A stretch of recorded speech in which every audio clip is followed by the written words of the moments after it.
everyone, and welcome to Booming Encore's Learning Bites. My name is Susan Williams, and I'm the founder of Booming Encore. Would you be surprised to find out that the number of Canadians who are over age 55 and are starting their business has tripled over the last 20 years and is one of the fastest growing demographics in entrepreneurship? But still, many people are really reluctant in starting a business later in life. But that's why I'm delighted to have Susan Reid join us today, because she's going to discuss why you might want to change this perspective. Susan Reid is an award-winning authority on vision, both the kind that fuels groundbreaking business ideas and the kind that shapes bold new chapters. She's a former tenured professor of marketing and entrepreneurship and now an adjunct professor at Bishop's University. And she has spent her career helping entrepreneurs and businesses innovate through vision, strategy, innovation, and design. Her latest book, Revisioning Retirement, is especially focused on empowering older adults to pursue new opportunities. And she's here today to discuss what to consider when opening a business later in life. Welcome, Susan. So glad to have you. Thank you so much for inviting me on your program, Susan. Well, why don't we just dive right in? So many people fear starting a business later in life. Why shouldn't they? So, there are a couple of thoughts that I have. And the first thing is that I think it's natural to have fears around any new projects that we have in life. And you may have heard of Amos Tversky and Daniel Kahneman. They've done a lot of work around the idea of prospect theory, which basically says that people are more strongly motivated but to avoid losses than they are to move towards equivalent gains, which is a really interesting thing. But they've proved it out with a lot of research they've done. And I think the idea here is that we need to come up with strategies then to sort of try and overcome this natural tendency that every person has. And so one of the strategies that I suggest in the work that I've done and have been focused on is coming up with a solid vision to guide any of these new activities that we try to do in life, whether it be, hobbies in retirement, whether it be part-time activities, or whether it be trying to do something full out like a new entrepreneurial career. And why do you think older entrepreneurs have an advantage? Like, is there something special about being older that would actually make them potentially have more success, for lack of a better word? So there are many. The list is long, which is fantastic. And I mean, first of all, financially, potentially people have some savings and knowledge around how to get access to more finances. They have network. They also possibly have less pressure because they may not be supporting other family members anymore financially. They may have paid off their mortgage. And they also don't have that immediate pressure, maybe to make a go of things right away with an entrepreneurial career. They have a little maybe more time to think about what it is that they want to do and how to pursue that in a way that makes not only sense, but has the potential to be successful. They also have, networks from decades of previous work. They already probably have not only a broad network, but a very deep network of potential partners, clients, maybe even suppliers that they have ready to go for something they want to do, and potentially even investors.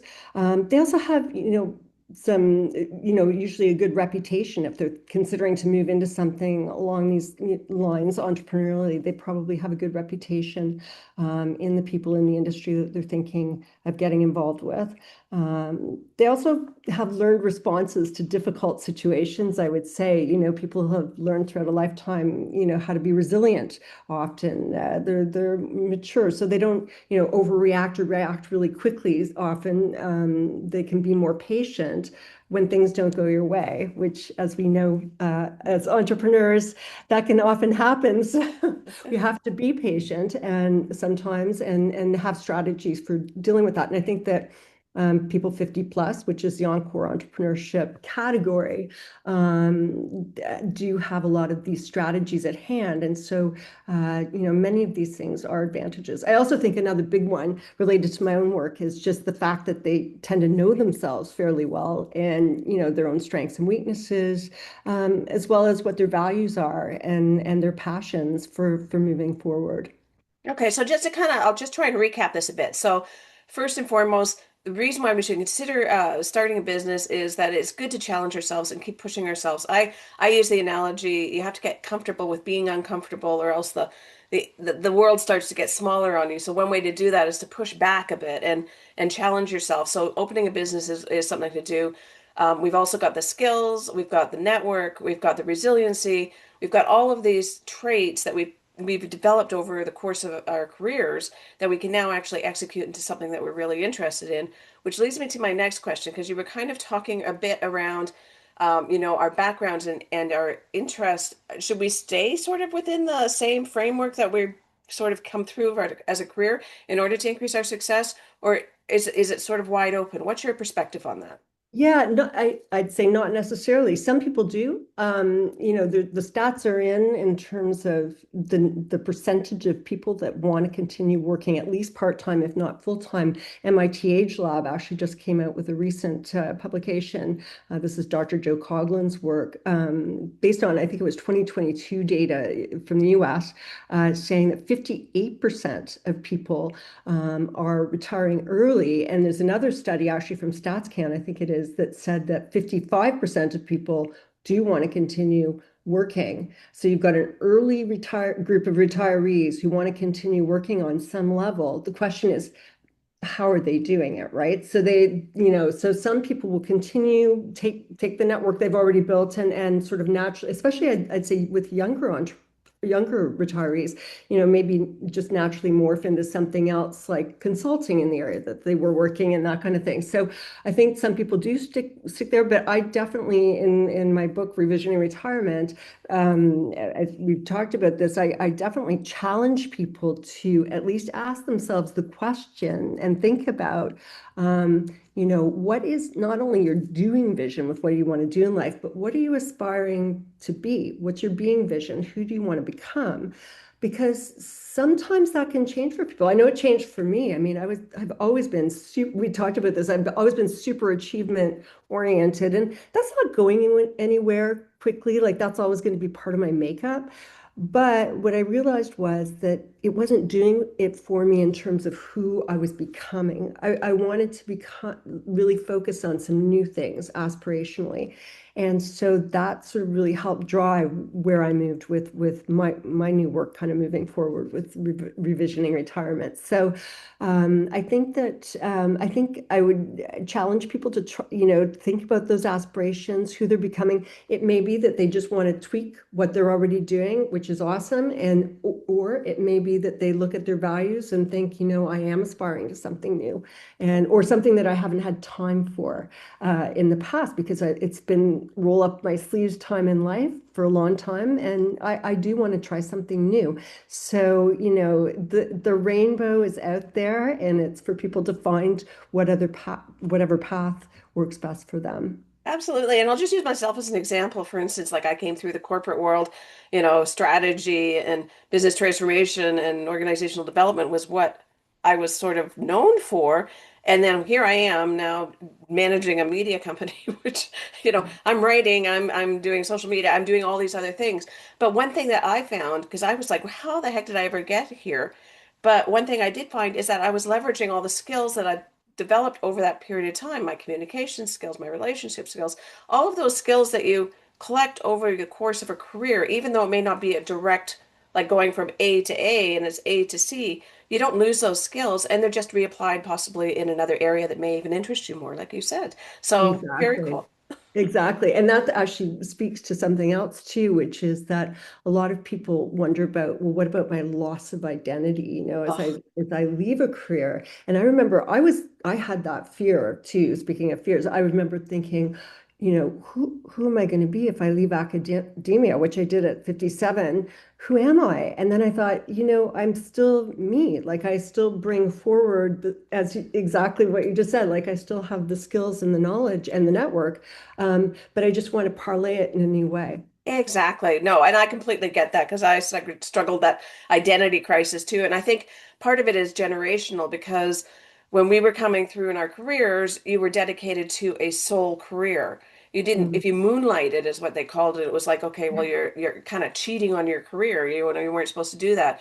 And I actually learned through younger generations because of the underemployment situation, a lot of them had to do multiple careers. And Mm. so they called them slash careers. So they were a business analyst slash dog walker slash yoga instructor, and they were embracing all different aspects of themselves. And I think that's something that we can actually learn from younger generations, and especially in entrepreneurship, is that we don't have to necessarily limit ourselves. I mean, that's the beauty of this time of life. But I do want to go back to one question, and I think it's the fear of starting a business later in life, specifically the financial fear. Mm. Like, am I going to lose all that money that I saved in my retirement because I'm now going to invest it in a business?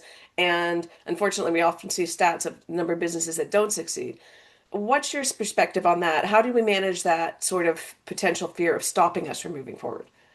Well, I think, I mean, again, the stats are in, and it's actually amazing. There was this article recently, just a couple of weeks ago, in the Wall Street Journal called "The New Age of Entrepreneurship," and in that article, they highlighted quite a few things. I think it was from the U.S. Census Bureau came out saying that seniorpreneurs are, uh, some of the most successful Yeah, business. so I think it probably comes back to having a good, solid business plan, starting off slowly, testing and making sure, as you move forward. So it's not like, go out and spend your entire retirement savings right from the get-go. It's more of a slow build potentially, unless you Yeah, give. and I think this, again, coming back to that, most people, the majority of people are doing these things part-time as well. Mm, So that yeah, I think also says that, it's kind of they're testing the waters, they're checking that, they're doing it in their way with knowledge and foresight, but also protecting the assets that they already have. yeah. And I think that that's some of the know-how and know-why that people bring to this at this stage in life. It's a good thing to remember, like we are older, we are wiser, and we take probably a much more balanced perspective on it. And the other Mhm. thing, which is very different than, for instance, if we were starting businesses in our, 20s and 30s, there are so many tools now that are available that are free of charge, between your social media and, setting up a website doesn't cost that much, and reaching out to people and networking and all of those things that we can now do. So that's great. Okay, so thank you so much for this. So we, get rid of our fear, figure out what we want to do, get a solid plan, approach it, in a very business-like manner, and do something you're going to really enjoy, and it'll help keep you, engaged and motivated and interesting and interested. So Susan, if somebody was looking to start a new business, what would you suggest they start with? Yeah, I think that one of the key things would be definitely that you want to start with a vision. I mean, this is where I come at things from. So this is my way of thinking. And I do think that it stacks the deck in your favor to come up with a clear vision that you can not only helps you guide your own activities, but it helps you to convey what you're doing to others. This is important for building relationships for the business itself, like, client relationships and so on and so forth, to be able to clearly understand and express what you want to do.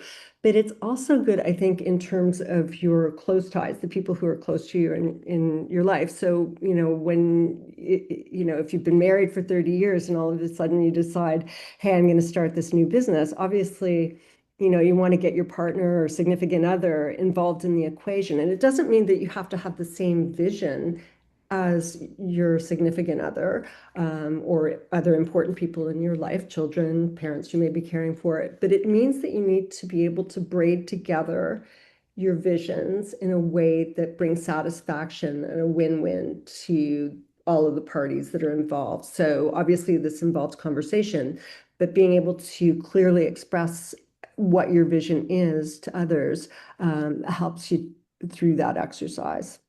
Terrific. Well, thank you so much. I really appreciate this. And to everybody out there, I hope you found this information valuable and it helps you live your best booming encore.